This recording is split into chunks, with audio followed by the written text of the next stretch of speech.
Un service qui a été mis en place par Météo France depuis un peu plus d'un an maintenant est le service que l'on dénomme APIC pour avertissement de précipitations à l'échelle communale. C'est un service qui permet d'alerter les services communaux sur des fortes pluies en cours.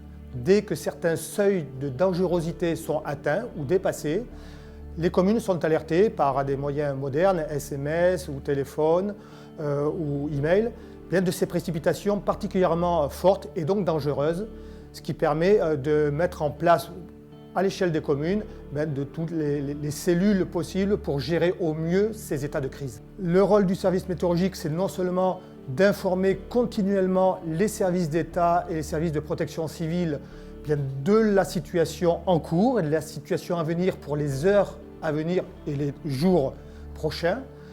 C'est aussi d'être présent en cellule de crise en préfecture pour épauler au mieux les autorités préfectorales sur l'événement en cours. Il existe de nombreux sites internet à connaître pour mieux se protéger et anticiper un événement.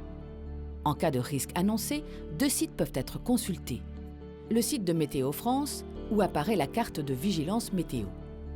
Une vigilance jaune ou orange annoncée pour des pluies intenses et des orages doit permettre aux populations de commencer à se prémunir et s'organiser pour être en sécurité le moment venu.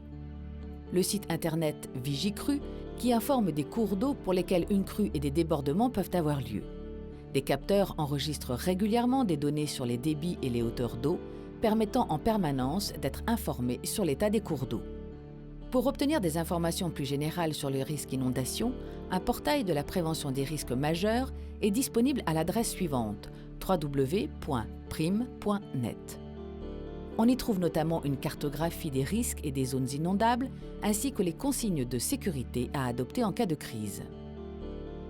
Les principales consignes à respecter en cas d'inondation s'appliquent déjà pour les habitants de zones inondables. Ils doivent d'abord fermer les portes et les volets et si besoin couper le gaz et l'électricité. Pour l'ensemble de la population, l'objectif est avant tout de se mettre à l'abri au plus tôt.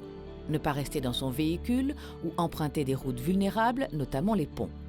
Il s'agit de monter à pied dans les étages, ne pas utiliser les ascenseurs.